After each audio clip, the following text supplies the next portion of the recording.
Hello tout le monde, j'espère que vous allez bien. On se retrouve aujourd'hui pour une nouvelle vidéo devant le sapin puisque j'avais envie de vous proposer des idées de cadeaux pour les enfants de 0 à 3 ans. Je me suis baladée un petit peu sur le site d'Oxybul, c'est pas un partenariat ou quoi que ce soit, mais j'ai sélectionné du coup quelques idées de jouets que j'ai répartis du coup en 2 catégories pour vous proposer tout ça. J'ai fait du coup une catégorie pour les enfants de moins de 1 an et demi on va dire, et une deuxième catégorie pour les enfants du coup de 1 an et demi à 3 ans, si ce n'est plus en fait pour certains jeux, mais voilà, c'est histoire de vous donner une idée globale. J'ai du coup fait en sorte de sélectionner des jeux qui soient adaptés évidemment du coup au niveau de développement de l'enfant, à son âge et du coup à ses besoins et ses envies du moment. Donc voilà, j'espère que ça pourra vous aider. Avant de commencer, je vous invite comme d'habitude à me rejoindre sur Instagram puisque je suis en train de vous organiser un concours de Noël. Évidemment je pouvais pas laisser passer Noël sans vous faire gagner quelque chose, donc je suis en train d'organiser tout ça, ça arrive très vite. On commence donc tout de suite avec la première catégorie, donc les enfants de moins de 1 an et demi. La première idée que j'ai sélectionnée, c'est ce qu'on appelle les hochets d'activité. Je pense que vous en avez déjà vu. C'est généralement ils font ça par exemple sous forme de fleurs et chaque pétale de la fleur va avoir voilà une texture différente, une couleur différente, et voilà au toucher ça leur fait des sensations différentes. Aux petits généralement ils aiment beaucoup ça au niveau sensoriel, voilà, c'est hyper intéressant pour eux de découvrir les différentes sensations, etc. Généralement ils mettent aussi souvent un miroir, donc ils peuvent commencer à se regarder même s'ils ont absolument pas la conscience que c'est eux, etc. Mais voilà, c'est un hochet que je trouve sympa. En plus ils mettent aussi beaucoup à la bouche, c'est hyper important à cet âge là, donc je trouve que voilà c'est un petit peu multi-usage on va dire, et généralement ça fonctionne bien.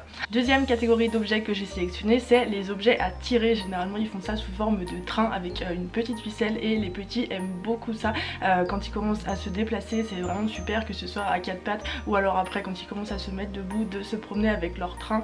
C'est vraiment quelque chose qu'ils aiment bien. Ça permet du coup de travailler la motricité globale puisqu'ils ont envie de promener un petit peu leur train, et généralement c'est fait voilà avec des cubes qu'on empile et tout ça, et c'est vrai que ça peut aussi être sympa, donc j'aime bien cette idée. Ensuite, troisième idée, c'est la table d'activité. Là pour le coup il faut vraiment que l'enfant arrive à se mettre debout, pas forcément qu'il marche etc, mais au moins qu'il arrive à se tenir debout en se tenant à quelque chose, puisque le principe c'est vraiment du coup qu'il soit debout, qu'il se tienne à la table d'activité et qu'il puisse du coup bah voilà jouer à tout ce qui est proposé sur la table. Il y a différentes choses, il peut y avoir des bouliers, des jeux d'encastrement, des choses à tirer, à déplacer. Celui que je vous ai sélectionné, je crois qu'il a même un petit train qui fait le tour de la table, et ça que c'est chouette parce que quand l'enfant commence à se mettre debout, bah forcément il a besoin de se tenir encore, on les voit qui s'accrochent aux meubles, etc. Et la table d'activité pour ça c'est sympa parce que déjà il est debout et en plus il a des petites choses à faire qui sont généralement sympas, donc voilà.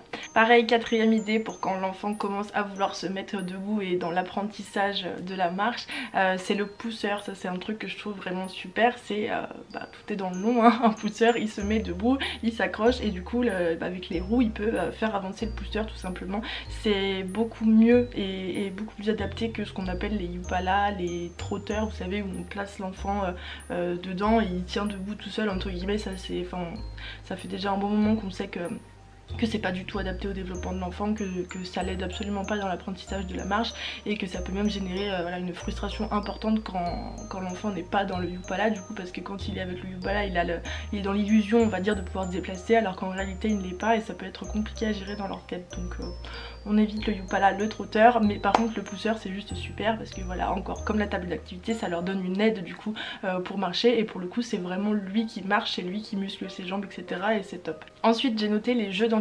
Là pour le coup on est plus sur du 1 an et demi, on va éviter chez les petits, mais c'est, vous savez, tous les jeux du coup où il y a des espèces de trous en gros et l'enfant va rentrer les formes qui correspondent à l'intérieur. C'est quelque chose qu'ils adorent à ce moment de leur développement, ils ont vraiment besoin de faire ça et ça leur plaît beaucoup. Donc voilà, tout ce qui est jeu d'encastrement vous pouvez y aller les yeux fermés. Et enfin dernière idée que j'ai sélectionnée pour les tout petits, c'est les imagiers, et notamment les imagiers à toucher. Vous allez en avoir par exemple pas mal qui sont faits avec les animaux, et en gros là dans le livre on reproduit la texture des poils de l'animal ou de sa peau etc, et du coup le petit va pouvoir voilà, toucher avec ses mains les différentes textures. Évidemment ils adorent, c'est super sensoriel et tout, c'est vraiment leur truc. En plus je trouve que ça permet d'introduire du coup assez tôt l'objet du livre, et c'est quelque chose qui va être hyper important pour eux aussi, donc je trouve que c'est un bon âge pour le faire. Pour vraiment les tout petits aussi, vous avez des imagiers qui sont faits en noir et blanc, puisqu'on sait que voilà, quand les enfants sont vraiment tout petits, je sais plus exactement, mais vraiment à la naissance etc, et pendant les premiers mois, l'enfant voit mieux les couleurs qui sont très contrastées, donc le noir et le blanc voilà, ça se détache bien, et il y a pas mal d'imagiers qui sont faits du coup en noir et blanc, donc si vous avez par exemple un cadeau de naissance à faire ou quoi que ce soit, l'imaginer noir et blanc, c'est une bonne idée. On peut maintenant passer à la deuxième catégorie d'idées du coup pour les enfants à partir de 1 an et demi. Encore une fois c'est vraiment un âge indicatif, c'est histoire de vous donner une idée. Il y a des enfants qui pourront utiliser avant les jouets dont je vais vous parler, d'autres ce sera après, voilà on s'adapte. Première idée c'est les jeux d'imitation. À partir de 1 an et demi, 2 ans ils commencent vraiment à être là-dedans, donc c'est tout ce qui va être la dinette, les poupées, les mallettes de docteur, le bricolage avec les différents outils etc. Ça c'est vraiment quelque chose qu'ils adorent. Voilà, ça va leur permettre d'imiter l'adulte et ça c'est quelque chose qui leur plaît beaucoup. Ça peut leur permettre aussi de revivre par exemple certains moments du quotidien. Je pense par exemple avec les poupées etc. Ils vont leur changer la couche, tout ça, et ça c'est vraiment quelque chose qui est super important pour eux. Donc tout ce qui est jeu d'imitation c'est vraiment une idée au top. Ensuite j'ai noté le porteur ou la draisienne du coup pour les plus grands. Là on est vraiment dans la continuité du pousseur dont je vous parlais tout à l'heure avec les plus petits. Généralement ça marche super bien, ils ont un peu l'impression voilà, de faire comme les grands avec les vélos.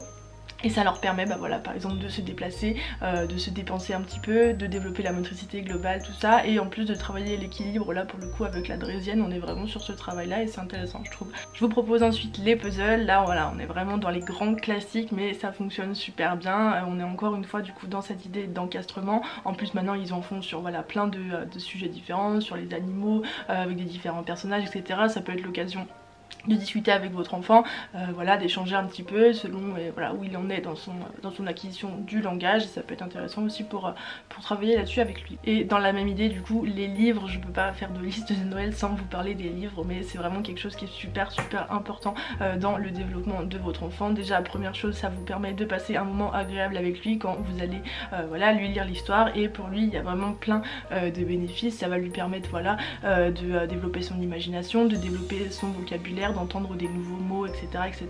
Pour l'acquisition du langage c'est vraiment quelque chose qui aide beaucoup. Et puis du coup si dès petits on arrive à leur faire apprécier les livres, je pense que voilà, ce sera vraiment bénéfique pour eux par la suite. Ensuite autre idée, tout ce qui est voiture et petites figurines dans tout genre. Là on rejoint un petit peu l'idée des jeux d'imitation, c'est que ça va leur permettre un petit peu de, voilà, de commencer à s'inventer des histoires, de voilà, manipuler différents personnages et leur faire des choses etc. Ça permet du coup de développer l'imagination, ce qui est super important à cet âge là. Je précise quand même de faire attention éventuellement pour les figurines où il peut y avoir des petites pièces etc. Là on est quand même plutôt pour les plus grands à partir de 2 ans, 2 ans et demi. Voilà, faut quand même faire attention à ce que l'enfant n'est pas encore, voilà, ne mette pas tout à la bouche encore. Il faut être prudent. Ensuite j'ai noté les jeux de construction, donc tout ce qui va être les briques, les cubes à empiler. J'ai noté aussi les caplas, les Lego etc. Il va pouvoir assembler un petit peu selon ses envies, construire les choses comme ça lui chante et généralement ils aiment beaucoup ça. Et enfin dernière idée, évidemment tout ce qui concerne les loisirs créatifs, donc tout ce qui touche voilà, peinture, dessin, coloriage, pâte à modeler etc. Ça permet à l'enfant de développer sa créativité, de s'exprimer à travers quelque chose d'artistique et voilà, de laisser des traces un petit peu comme il l'entend et c'est super chouette. Voilà du coup pour cette vidéo, je vais vous mettre dans la barre d'infos tous les liens des jouets que j'ai sélectionnés du coup sur le site d'Oxybul. Après c'est vraiment des jeux très classiques on va dire que j'ai sélectionnés et vous pouvez les retrouver dans voilà, beaucoup de magasins de jouets, donc je vous dis pas absolument d'acheter sur Oxybul ou quoi que ce soit, c'est vraiment histoire de vous donner voilà, une idée concrète, mais après vous faites voilà, comme vous voulez et vous faites surtout en fonction de l'enfant à qui vous comptez acheter le cadeau. J'espère du coup que ça aura pu vous aider en cette période à l'approche des fêtes et que vous allez pouvoir du coup faire plaisir aux petits loulous autour de vous. Si cette vidéo vous a plu, n'hésitez pas comme d'habitude à me laisser un petit pouce bleu pour me soutenir et m'encourager, et à vous abonner à la chaîne si vous voulez retrouver voilà, d'autres vidéos autour de la petite enfance en général. Je vous fais de gros bisous et on se retrouve très vite pour une nouvelle vidéo. Bye bye.